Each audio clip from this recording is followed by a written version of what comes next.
In this video, I'll be sharing with you a tutorial on how to make an underbust sheer layered gathered dress. And this dress is from look_girly. So if this is something you like, kindly hit on the subscribe button and give this video a thumbs up. So to start making this dress, I'm going to draft out my pattern. First, we're going to work on the upper part of this pattern, which is from the shoulder to the bust and the shoulder to the under bust part of this dress. When I was marking, I wrote it as waist, but that is actually my under bust. I'll mark my shoulder divided by 2 here, and I'll come down by 1 inch. After that, I'm going to place my ruler to connect. Next, I'll find my chest line, which is my bust circumference divided by 6 plus 1.5 inches, which will give me 7 inches. And I'll go ahead to place my ruler.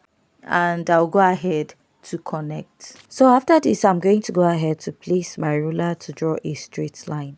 After that, I'll go ahead to divide what I have here into 2 equal parts by folding my tape. I'll come out by ½ inch, and here I'll mark my bust circumference divided by 4. My bust is 33 divided by 4, I have 8.3. I'll place my curve through, connect from the shoulder point to the ½ inch and to my bust circumference divided by 4. I'll insert my bust circumference divided by 4 here. Then here I'll mark my waist circumference divided by 4. I'll go ahead to connect my pattern first. After connecting at this point, I'll mark a basic neckline of 3 inches here. From here, I'll come in a bit by 0.3 or 0.25, and I'll go ahead to slant this going towards the underbust of my pattern this way. So after marking this, I'll come in a bit at the shoulder part, and I'm going to go ahead to blend this down to the lower part of my pattern this way. Right now, I'll go ahead to add an extension to the upper part of this pattern, because you're going to tie this at the back of your dress. Is actually a backless dress. So I'm just going to add extra 10 inches, but while cutting on my pattern, transferring my measurement to my fabric, I'm going to add extra inches to it. So I'll just go ahead to place my ruler, and I'm going to go ahead to connect this all the way up.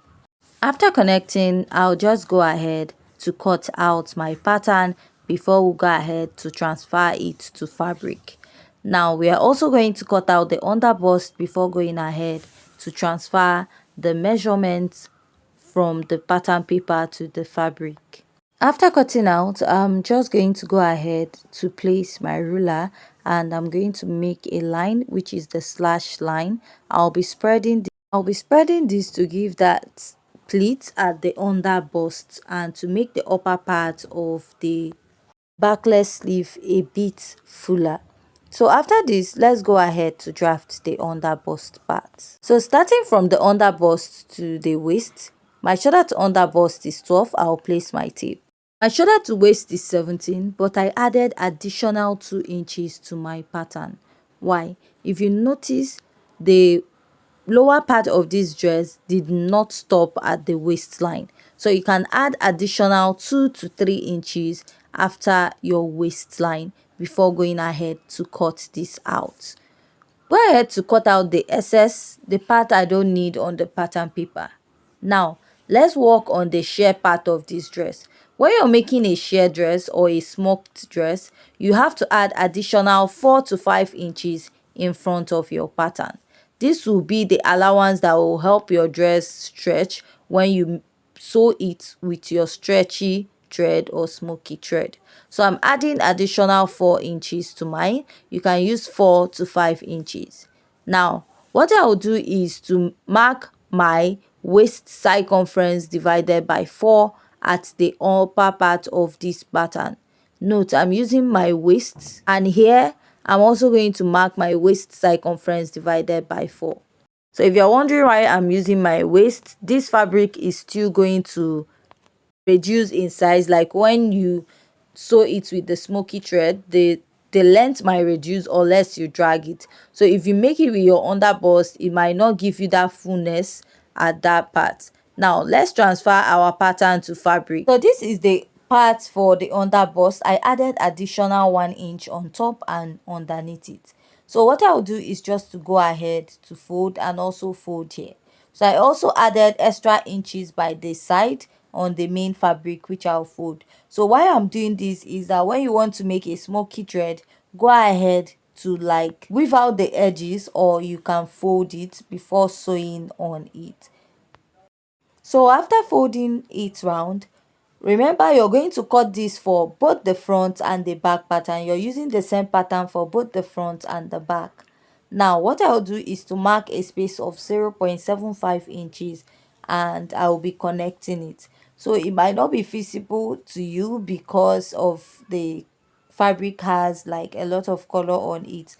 Now if you look at the dress we have on the thumbnail, the line between each smoky or sheer effect is about 1 inch, but I'm using 0.75. I don't want mine to be that big, so I'll just mark 0.75. After marking this, I'm going to go ahead to place my ruler and I'll start connecting these lines. So after marking these lines, you're actually going to follow the line and you're going to sew on it one after the other.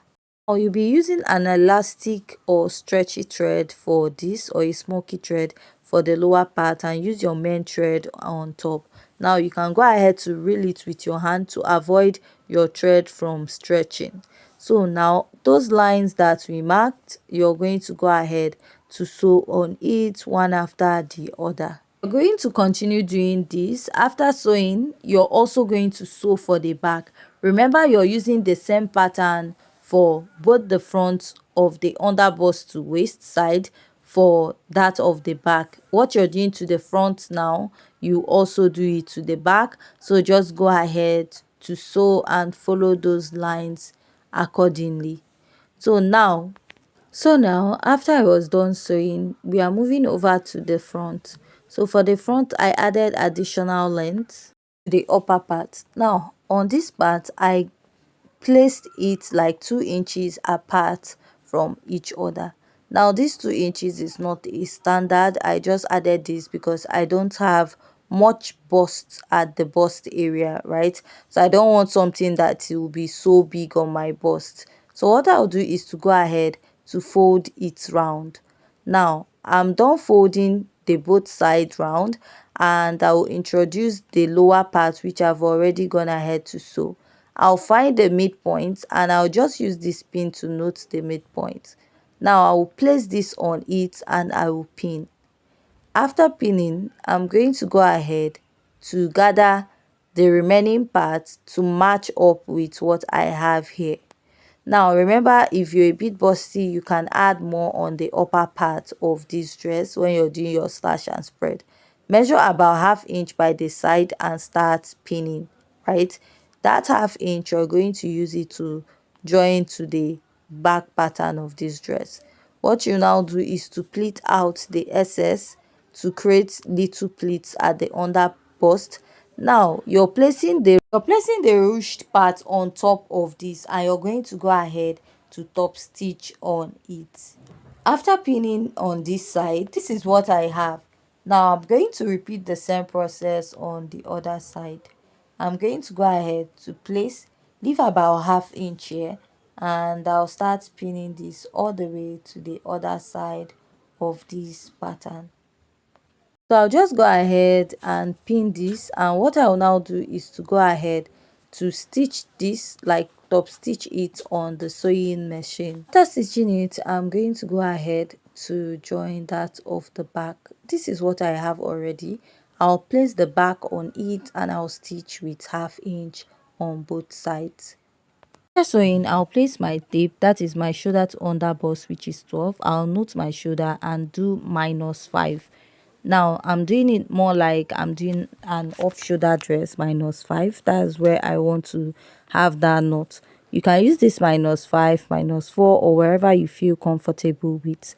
So after tying the knot, you want to go ahead to place your tape at that under bust to make sure that it is at the point you want it to be. Now I'll repeat the same process for the other side, but after this I'll just go ahead to twist this, right? So after twisting it, I noticed that the twisting is not really like staying that way, so you can just go ahead to hold it up at the shoulder this way, right? So I'll repeat the same process for the other side of the dress. So now let's work on the lower part of this dress. For the lower part, I've cut out my lining already. So for the full length of my dress is 36 inches. I placed my tape at that 19 inches, and now you notice my lining is shorter. My lining is 33 inches. Why the full length of the dress I want to make is 36. I did it that way so that my fabric will make up the length of the dress. So for my fabric length, I cut out 10 inches and 12 inches, right? So my gown is a bit on the short side. So what I'll do is to go ahead to gather the upper part, gather the second fabric, and also gather the waistline of my lining. So I forgot to mention how I got the measurement for the lining. I used my hip circumference plus extra 20 inches. My hip is 40 plus 20, giving me 60 inches. So now I placed my tape at that 19 inches, right? And I'm going to mark where I want the second layer to start. So you can easily go ahead to decide where you want that to be. So for me, it's more like 7 inches after the line. So I'm just going to go ahead to mark that 7 inches all the way around. And for the first layer, I'm using the 10 inches. For the second layer, I'm using the 12 inches. So you can go ahead to measure where you want yours to start and go ahead to place it on your dress. So the total length of each layer is about 3 yards. I used 3 yards by 10, and then the other one I used 3 yards by 12, right? So I'm just going to go ahead to place it on the shorter one. I'm using the shorter one first, which is the 10 inches, and I'll be weaving out my fabric much later, just like we have on the actual dress, and I'll gather it on this dress. Now if you don't want to gather this, if you don't want to use gathers, you can go ahead to cut out your dress in form of a flay, but you will not use your actual measurements on the waistline. You add extra inches to it, cut it out as a flay, and you're going to attach it to the dress. So I cut out my own in form of a straight fabric which I'm gathering. So what I'll do is to go ahead to place this on those lines, like the line I made underneath this, and I'll be stitching it with half inch and then join the upper part. So when you're joining this to your fabric, please go ahead to leave like half inch at the end of your fabric. Don't join your fabric to the end by the side, leave about half inch, because you're going to use it to join up the dress, the lining separately and the main fabric separately. So now this is what I meant by leaving about half inch, because you're going to join the lining separately and the main fabric separately. So I'll go ahead to pin up my lining with half inch at the wrong side, right? I'll be stitching it up with half inch. After that, turn your fabric to the other side. Now go ahead to flip it to the wrong side, stitch with half inch. After stitching with half inch, you now go ahead to top stitch it this way, right? It will now cover without joining the lining together with the fabric. So I'll also repeat this at the lower part, join it separately, turn it to the right side of the dress. So this is what I have after I was done doing that. So as you're sewing, you'll be dragging and you'll be placing, and you do this round the waist. So now we're going to join this to the upper part of this dress, and to join it, I'll go ahead to notch the midpoint of the center of this dress. Now I'll place the waist of that of the front. So if after sewing it you notice that the waistline does not match with the waistline of the dress, so you have to like drag it and pleat when sewing. That way it will create like a slightly fuller waist than something that is scanty. So after I was done sewing, this is the final look of my dress. And if you find this video very interesting and educative, please kindly join us on our next video, And if you haven't just subscribed, please hit on the subscribe button. Give this video a thumbs up.